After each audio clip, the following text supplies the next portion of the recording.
Бүгін 19 сентябрь, Ош обласы Қарасу районы Талдық айылы үкіметі бұл жер. Ошбұлақ айылы. Адын өдесі. Бұл үйіле келген адамдар. Сорты Ферагнес, Ферадуэль. Үштір айвай жақшы. Көчет мен көчеттің арасы 3 метрден 5 орталар. Агаттың аралықтары 5 метрден келген. Алды 1,5 метрге шейін шағатқан бұйыл қышақтар. Кейбір гүл бешілер дағы бар. Бұйырса кейінгісілі бірін сәрін гүлдейді. 3-ші жылдан толық түшімге жатады. Жыл жашақта бұйырса.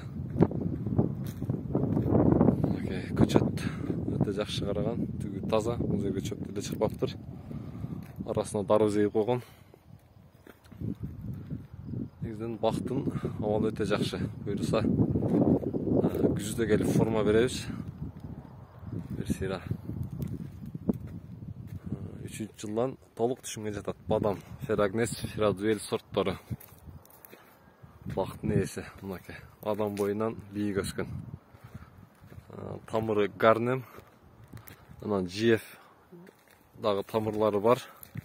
Основной гарнем тамырлары. Полкарликтен біраз қуатты өсет. Негізінен бақ өте жақшы қаралған.